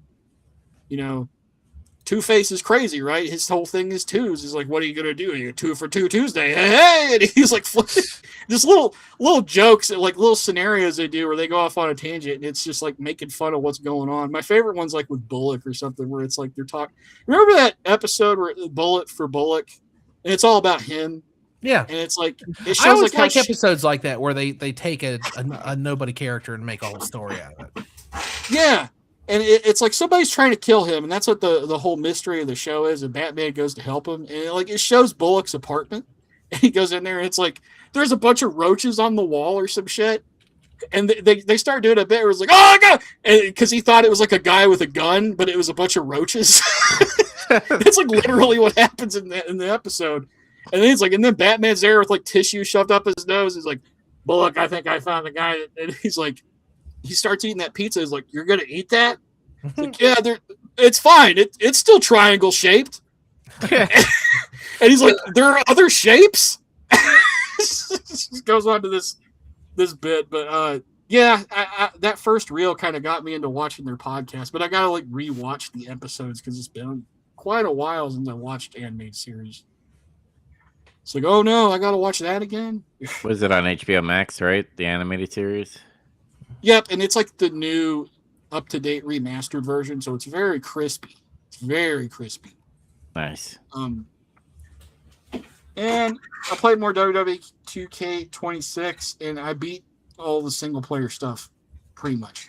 I did the My Rise mode, I already beat that. And I did the showcase mode, and I'm so sick of showcase mode.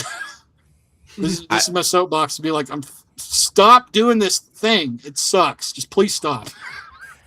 Yeah, I'm gonna show. I'm not playing it. I hate it so much because it's like it gives you instructions on what to do, and you just like you do it, and it doesn't work. And I'm just like, I'm tired of doing this shit. Yeah, sometimes it does glitch out. It doesn't happen often. But like, what gets you is like when there's like timed things. Like you have to do this within a minute. Yeah. And if you miss your window, you fail that objective, and you don't unlock everything. Truthfully, you gotta start over. You gotta do the match over. I'm gonna be ignorant, and truthfully, I think it's lazy fucking content. It's just like, what if we take a fucking moment and then have the player do it? I'm like, I've seen it. I don't need to do it. Just let me fuck around with shit. See, you make the moments in the match yourself. You don't need the game to artificially make you direct you to have moments. It's kind of stupid. Because NHL kind of does it, but now they used to do like play for play of the moment.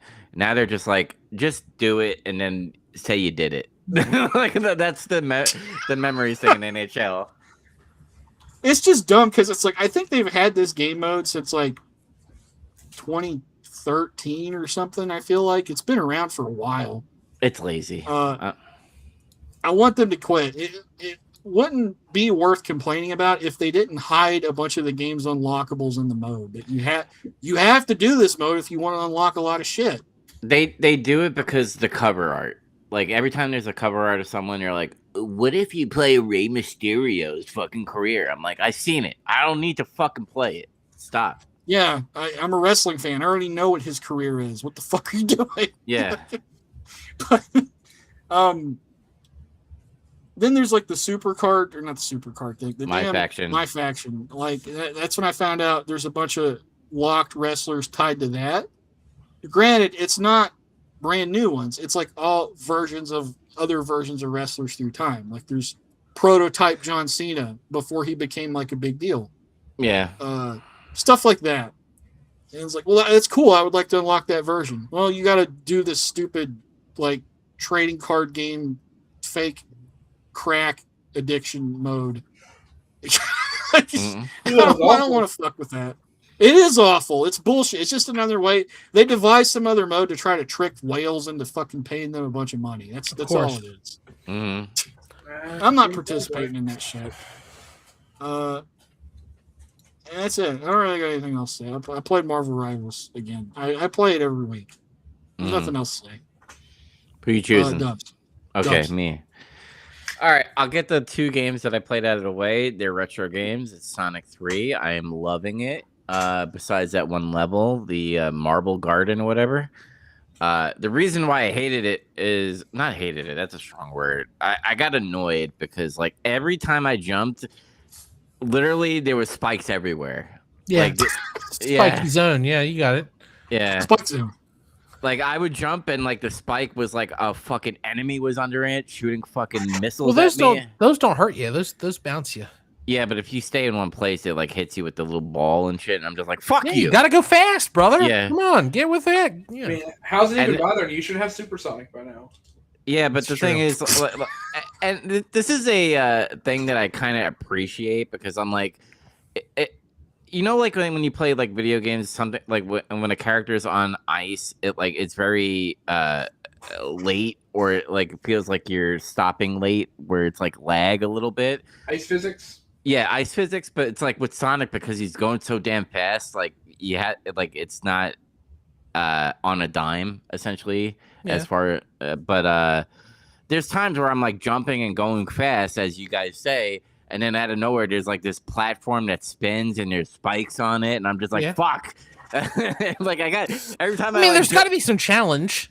Yeah. I'm not being like I need everything to be easy, but literally every time I like don't see what's in the next screen, like I'm just getting hit everywhere, and it took a while for me to get through. But I finally was like, I need to fucking slow down, even though I need to go fast, just so that I stop that from getting into the spikes and shit. You're playing Origins, right? Yes. Okay.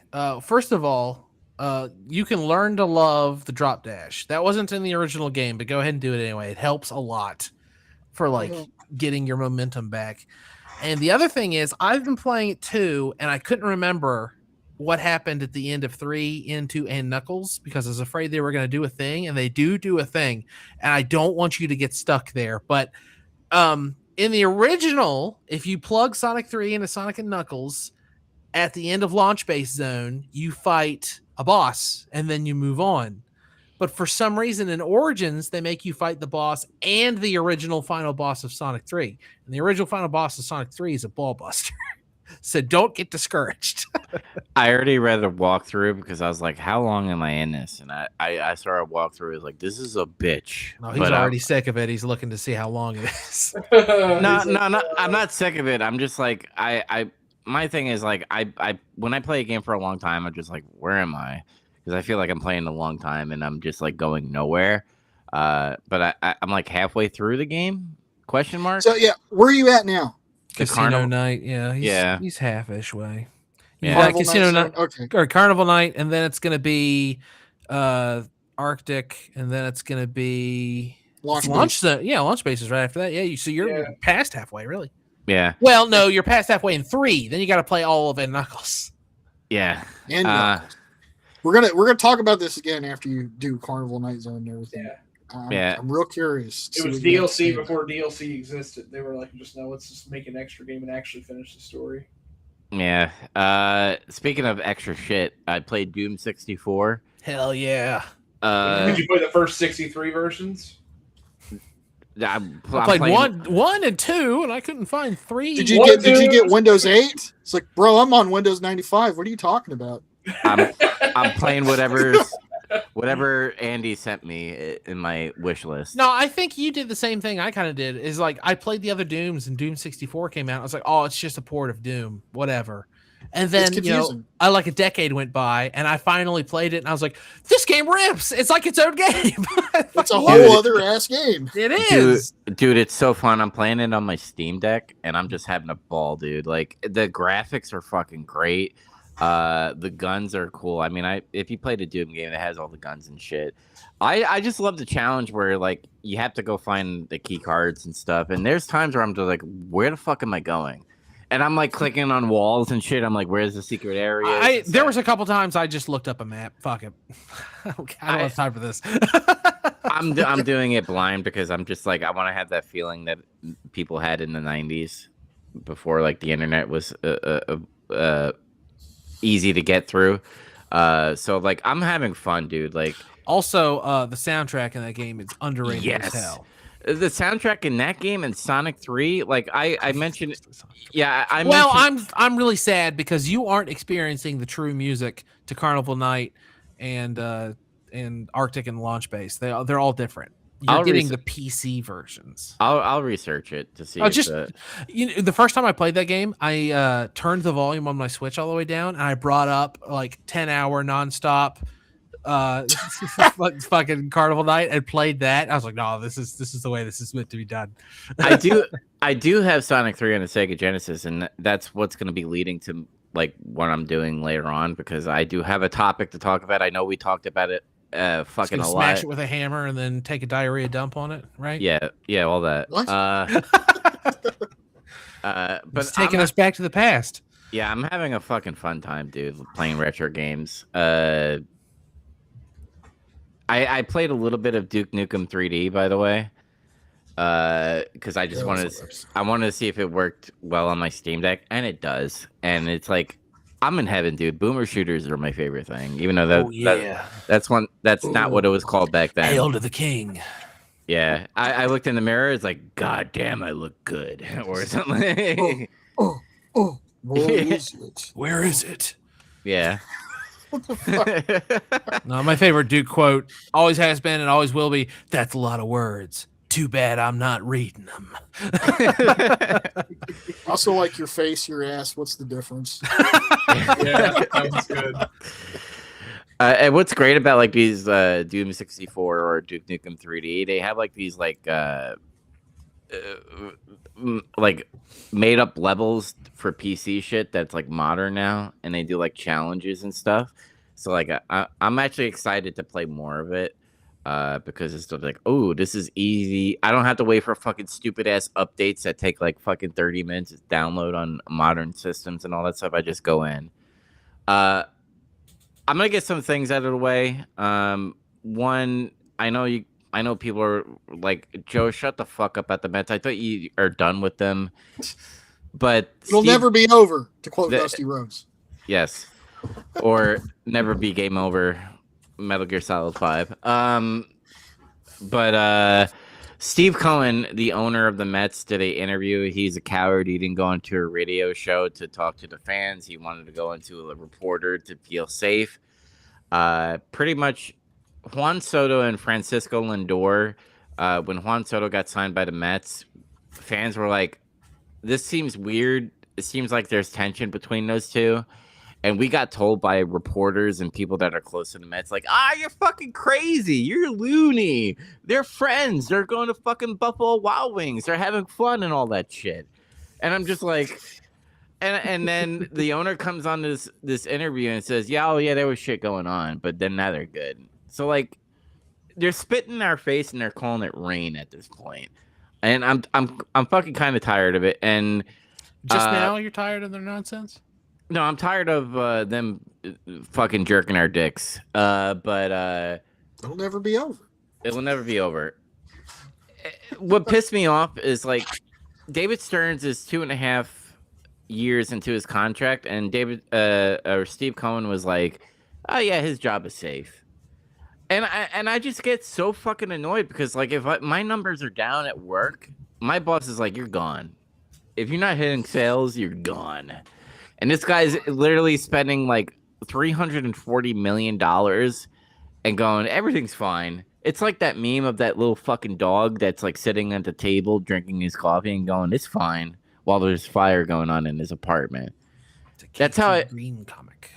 That's how I feel about fucking the Mets right now. And everybody that is talking online, all the fucking people that are close to the organization or Mets YouTubers are being like, Steve Cohen is real. He's a real owner and stuff. And I'm like, no, this is bullshit. Like, if David Stearns is still part of this team, even if they win, and this is a bold statement that I'm going to make, and you probably guys are not going to believe me, but I'm going to fucking say it anyway. While David Stearns is here, I'm not rooting for the Mets. I am actively rooting against the Mets. I actually got mad when the Mets actually won the past couple of days, where I'm just like, because every time the Mets win, that just means that David Stearns' job is safe. What it's come to. Yeah. He's turned heel on the Mets. And that's baseball, dude, because literally if they went out of nowhere, if they made the playoffs and lost in the first round, they'd be like, this is a success. We won the World Series. He gets to keep his job now because we made the playoffs. It's failing up. Yeah. But They'll other probably than that, move on from that team and into some other cushy MLB job. It's tire up. And like to bring back to the Francisco Lindor stuff, like there was tension between him and Juan Soto. Francisco Lindor is the cancer of the locker room because before Juan Soto came, Punk? No. But before Juan Soto got signed to the Mets, Francisco Lindor did a thing with Javi Baez, who was he used to be a Cubs, then he got traded in like 2022 to the Mets. And when the Mets were really shit, we were booing the Mets, and Francisco Lindor brought up an idea. What if when we hit and we got on base and we were doing good, we just did thumbs down? And that was a symbolization of thumbs down to the fans. And when you're shitting on the fans, go fuck yourself. I want you off this fucking team, Francisco Lindor. You're a piece of shit. I just wanted to point that out there. He's never going to listen to this, but you're a fucking douchebag. And I hope you tear your fucking quad. That's all I'm going to fucking say. Whoa. In Minecraft, YouTube turns the surface. No, I'm he's not- full of Kevin Nash tore his quad. Oh, God. Yeah. But anyway, I'm going to go from one extreme thing to another extreme thing. We talked about this in the video game chat, by the way. But PlayStation, but PlayStation, and you guys are probably gonna. I know Andy's probably has this in his chamber because he knows I have a digital PS5, and that I have digital Steam. By the way, Oh my God, this episode's too long already. whatever. How much time do you have? Yeah, exactly. Come on, bring it on. Let's do it. Let's do this. Yeah, Don't worry, mine will be quick. I want to do it while it's hot because it's a hot topic right now. But we air a month later. No, it's on YouTube. So YouTube It will never be over. It's Okay. fun. Yeah. That's true. Ongoing war. Yeah. But anyway, like In a month, they'll have walked it back. yeah, I think so. I Well, one can hope. I hope so. Someone's gonna listen back. What the fuck are you talking about? They're not I mean, doing even when like Domino's is scoring points off of you, like it's time to examine your policies. Yeah, but PlayStation on their blog had two stories. One, in 2028, physical media will be dead with PlayStation for the foreseeable future. And on the same day, they said that PS3 and Vita digital stores are closing. So, like, fucking mixed signals from this fucking company. But as a person who has a digital PS5, you're probably wondering, why the fuck do you care? I like the option. And it feels like the gaming industry is going towards that area because Xbox followed suit, by the way. They are also doing no physical media for the Dream. It's not a shocker. We already knew that was coming. But Nintendo, I feel like, is a little... they're always delayed, but they did the game keys that I think that they'll milk for a while. But this is bad because, like, I said in the chat that we discussed, I said I was looking forward to get a PS5 Pro with the disc drive just so that I could do the physical media because I have a change of heart. Because I agree with you guys. I think physical media needs to happen because it's going to protect us as a consumer. Well, I mean, that's the exact problem, right? Digital was really nice and convenient until we realized that you were no longer paying to own a game or paying for the luxury to play it. And that's a huge problem because that's very different, right? Yeah. That's the issue. And the thing is, like, now Sony can control the pricing is another thing because, like, if you go to Amazon, you could pay like a Metal Gear Solid Delta for like half the price that it's on for digital right now. They're essentially saying, fuck you. You can't do physical media anymore where you can get the game for half the price. And we could charge you whatever the fuck you want. They could literally say, hey, in 2028, instead of $70 games, you're going to be paying $90 games. I mean, they're already pushing it with GTA 5 right now or GTA 6 with you can get the base game for $80, but there's some like If you want to be a bitch. Yeah. Isn't. So like the norm seems like they want to push for $100 and essentially with all the future consoles being $1,000 now and I like $700, $800, $900. I was like, yeah, it's a little high, but I was like maybe willing to possibly do that. But when it hits the 1,000, I don't want to spend that money because like modern gaming is not what it used. Modern gaming was not what it used to be, but like modern gaming is just hit or miss these days. And I'm not saying like back then it was like everything was like a fucking gem. But at least they put some passion into it, some of the games. And you felt that, like Ocarina of Time, like Halo games, Gears of War, even the SNES games and all that stuff. Now they could just be like, you're going to like this no matter what the fuck we do. And I think that's bad for the gaming industry. Because I like options. If I want to have physical, I want to have physical. If I want digital, I want to have digital. and I think that's bad. I want your guys' opinion, so sound off on you guys. I mean, we've talked about it before. I know Zack as well have large physical media collections, and that's always going to be what I'm passionate about. Not only that, but I'm also passionate about preservation. I have an anthropology degree, so like all of my passions go hand in hand with being completely against it. Yeah, same here. Yeah.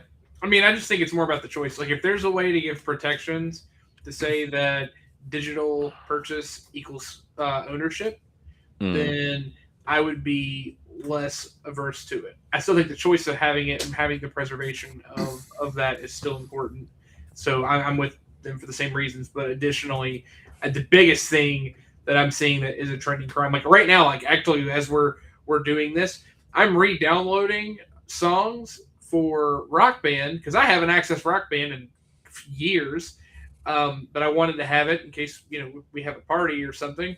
And they delisted Rock Band and all the DLC, so it actually corrupted the file that I had. So I had to re-download 700 DLC songs because Rock Band 4 is delisted. But I have a physical copy, which is great. But guess what? If I hadn't known that and I had a digital copy, I would have just lost it. Like, the only reason I have hundreds of dollars of material. Yeah, like we're talking like with a lot of these being $2 a song, I have over 600 songs that I downloaded. Yeah, yeah. So like that's a good example of just getting shot in the foot, So and not to mention, like, think of the other times where we had like games that like were like obviously just like fan favorites, like it made so much sense in the world, and then all of a sudden they were removed or delisted. Like, there have been so many times where that's happened now. It's like, if you have the physical copy, then that's not going to happen. But I don't know. I'm not a fan at all of someone saying you have to pay this just to play it, as opposed to like the whole point is that I own the copy that I have. I can do what I want with it. Yeah, I'm not getting PS6, or I'm not getting any modern system, by the way. I literally think I'm going to be sticking with my gaming laptop, and my last consoles are going to be the PS5 and the Nintendo Switch True, and my Xbox died, so like I literally don't have that. Yeah, anymore. I actually canceled my PlayStation Plus.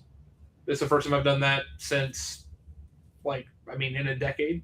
I actually, funny enough, just realized I just haven't been using it anyway, so I'm paying way too much money for a service that I just almost don't use. Yeah, I just renewed for whatever because I had the highest package or whatever, and I renewed it for $180 for a year service for something I don't use, and it's like, that's a huge waste of money. Like, I don't need to do that. And then you have all these things happening. It's like, cool. Yeah, I'm just gonna move on.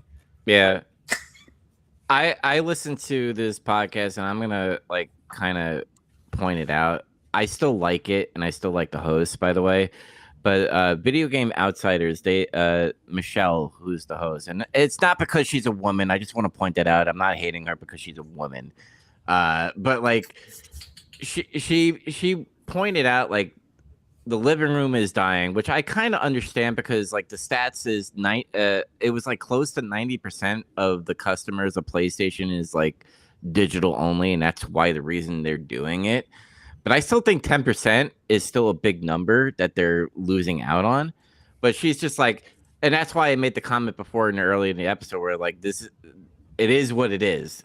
That's how it is. I'm like, no, bullshit. Because there's other things that could happen where where I put in the chat where backwards compatibility is officially dead, in my opinion. Because now they could be hey, if there's no physical media, then yeah, it's just not gonna happen. They're just gonna try to resell you the same games every generation. With 180 8K frames per second and all that stuff. Be like, hey, you could play it in HD and all these frames per second. And here's a $60 game tag. I mean, they shit on Nintendo for doing that shit when they release stuff.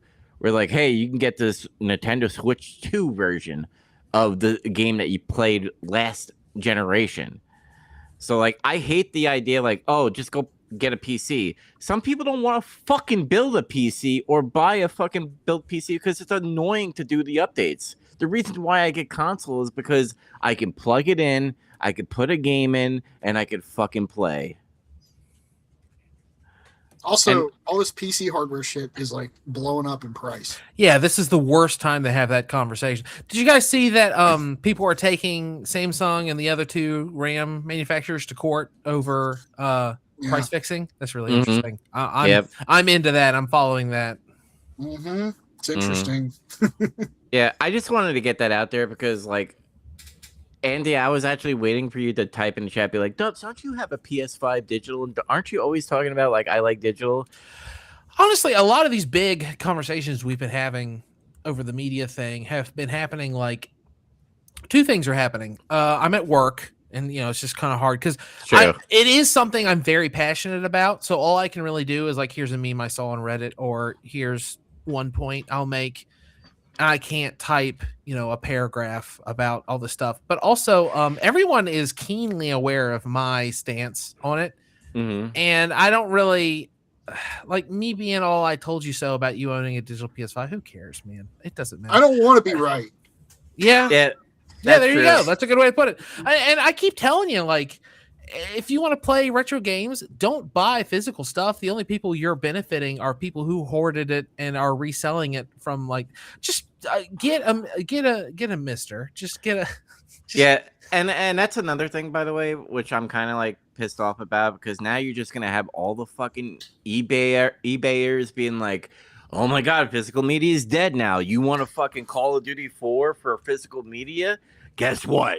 $150. I'm like, yeah. It's like scarcity's going to go up, and we're living in an age where disc rot is taking out games left and right. Like, it's going to get worse before it gets better, and by gets better, I don't even know if it's going to get better. I think it's just going to get worse until eventually just this shit's all gone and none of us owns anything. Mm-hmm. And I'm actually for voting with your wallet in this sense, and a lot of I hate. And I actually kind of like that you, because I made a comment or something like that where I was like, Sony is now the bad guy, or like they used to be the good guy, and you like stop sticking up for like corporations and stuff. But you have people literally online fucking suck or licking the boot so fucking hard, dude. Yeah, everything has team guys. Everyone's got, like, there's people. Sony can do no wrong, Nintendo can do no wrong, or my political party can do no wrong, or some other organization can. Like, they aren't really thinking, and I don't know the solution to that, if I'm being honest. Like, you can have shouting arguments with them, or you can have flame wars on Twitter about it, but it's not going to change anything. Yeah, man. I don't know the solution. Vote with your wallet. You already said it. That's all you can do. Yeah, so my stance is I'm not buying any modern systems. I have a backlog that literally could last me until I fucking die. I'm just gonna play that. Yeah. I mean, the games for the foreseeable future are gonna be on physical media because they're not doing this till 2028. So everyone needs to, support. I admit there was a couple times I was like, yeah, I might just buy like some stuff digitally, just because it's more convenient on like my Switch or whatever. But now I'm gonna have to double down on physical media. Like, now I have to be an acolyte for physical media even more so, which annoys me. Yeah, the Switch is like the one console that I'm actually collecting physical media right now. But you got to know, and you have to prepare yourself. Like, it's easy for you to say this now, but in a year, we're going to be looking down the barrel of all the new releases that are going to be digital only. And Sony is giving themselves enough of a lead in that there's going to be something like they're going to line up like Red Dead Redemption 3, digital only, or God of War, piss your pants, digital only, or like, Smash Brothers, but now Spyro's in it, digital only. And that's going to be the test for consumers. It's easy for everyone to say right now, with hardware prices going up and everything else happening, oh, I'm going to boycott that. But in a year and a half, you better be ready to put your money where your mouth is instead of just bitching about it on Facebook a year and a half ago. Okay, I'm going to make a deal. If I do that, I'm shaving my eyebrows. That doesn't mean just follow through. That's all. Yeah, just I would say no. Make it real. Like, your eyebrows will grow back. Blow your dick off. That's what you do. Okay. Okay. I'm never getting pussy anyway, so might as well fucking blow my dick off. Damn. If I buy a game digitally, I'll fucking kill myself. Whoa. I just did that to get Andy. So I'm taking a drink, and I was like, I gotta take a shot. Listen, like I always like scoffed at you guys where like physical media. I'm like, it's so convenient for me to get digital. I now see the light. I know what you guys are talking about now, and it's actually like it's making me wonder. I should go to like fucking Best Buy and start buying fucking Blu-rays. I'm like, I don't know if that's gonna fucking last now. It not gonna last doesn't much have to longer. be. It doesn't have to be mutually exclusive. You can own digital things and cherish preserving physical Well, media. You I can have do both. Steam. I have Steam. Like that makes more sense because like fucking PCs don't have like we haven't had a optical CD drive for like a decade now. I think. Yeah. So like that, and a lot of like, and you have all the fucking Sony fanboys being like, "You're going to PC. I thought you guys hated digital." It's like that's not the fucking point. But how am I going to play all my sweet physical PC games?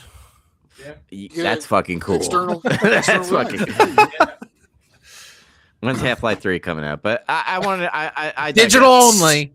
Yeah, I digress. By the way, like I wanted to point this out because like it bothered me because like I do like the option.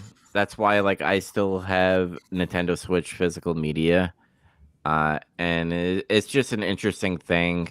Will people stick to that? Who knows? Because there's this guy that is a Sony YouTuber. He's called MBG. He's kind of a tool, but lately he's been kind of like, oh my god, $1,000 PS6. And after the fucking news about physical media, he's just like, I'm not fucking buying this. And he actually, he might have done this for clicks, but he like tore down his Wolverine poster in the background. Where he's just like, I'm pissed. I'm gonna fucking tear down my Wolverine poster. I'm not gonna go that crazy. But like, it's an interesting comment, topic that I don't know what people are gonna. I feel like it's not gonna matter. We're just old people that are stuck to our old ways, and all these casuals, like the next generation, are just gonna do it because they're used to it. At this point, there's digital, there's subscriptions and stuff. No.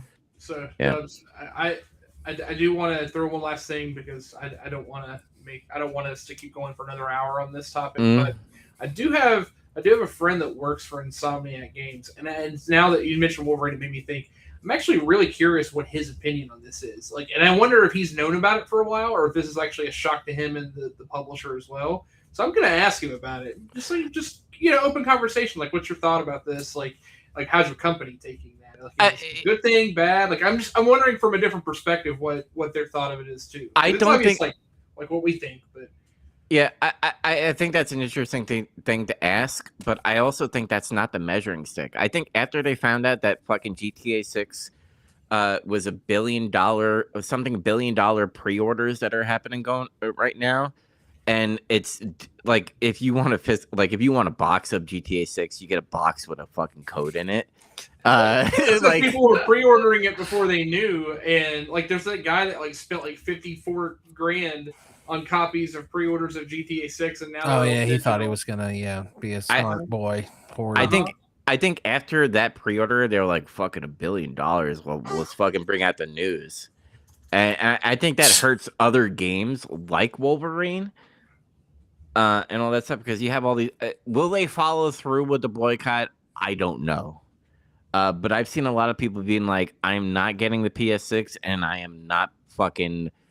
Well, some of them are saying they'll buy it physical, but some of the people are saying they're not buying it digitally. Wolverine. I mean, that's the only way things are going to change. If it doesn't affect their bottom line, they aren't going to care who's complaining online. They're only going to change it if they actually see loss of profit.